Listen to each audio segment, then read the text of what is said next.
être à la tête d'un pays laisse des traces. Entre 1993 et 2001, le double mandat présidentiel de Bill Clinton a été marqué par de nombreux bouleversements sur le territoire américain.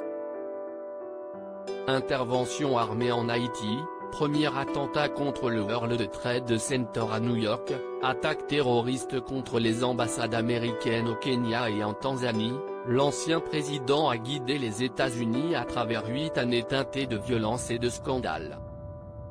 8 années qui, encore aujourd'hui, continuent de le hanter. À l'occasion d'une entrevue avec le magazine Paris Match, le prédécesseur de George W. Bush a évoqué son passage à la Maison-Blanche, à l'heure de la montée d'Al-Qaïda et d'Oussama Ben Laden. Quand j'étais président, je faisais des cauchemars, et ça marque à vie. A-t-il confié. Ce qui m'inquiétait surtout, c'était Al-Qaïda. Je me souviens d'avoir prévenu mon successeur, George W. Bush, dont j'avais suivi de près la campagne en 2000. Juste avant de quitter le bureau ovale, j'ai eu une conversation avec lui pour lui dire que Saddam Hussein ne constituait pas la menace numéro 1 pour l'Amérique, contrairement à ce qu'il pensait. La menace principale, c'était Oussama Ben Laden et Al-Qaïda.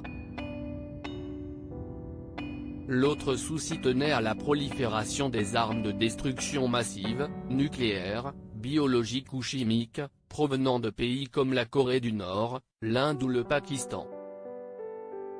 Même après mon départ, je pensais toujours à ces scénarios catastrophes. Joe Biden a lui aussi marqué à vie. Malheureusement, les cauchemars du président américain se sont révélés prémonitoires.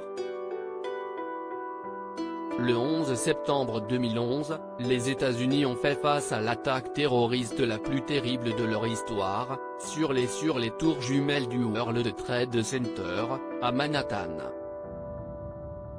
On peut donc comprendre que Bill Clinton reste hanté par ses rêves, lui qui n'a malheureusement pas pu empêcher le pire de se produire. Et il n'est d'ailleurs pas le seul président américain à rester marqué par son passage à la Maison-Blanche. Le 1er mai 2021, à l'occasion du 10e anniversaire de l'opération Neptune Spear ayant conduit à la mort d'Oussama Ben Laden, le président Joe Biden a évoqué ses heures passées dans la Situation Room.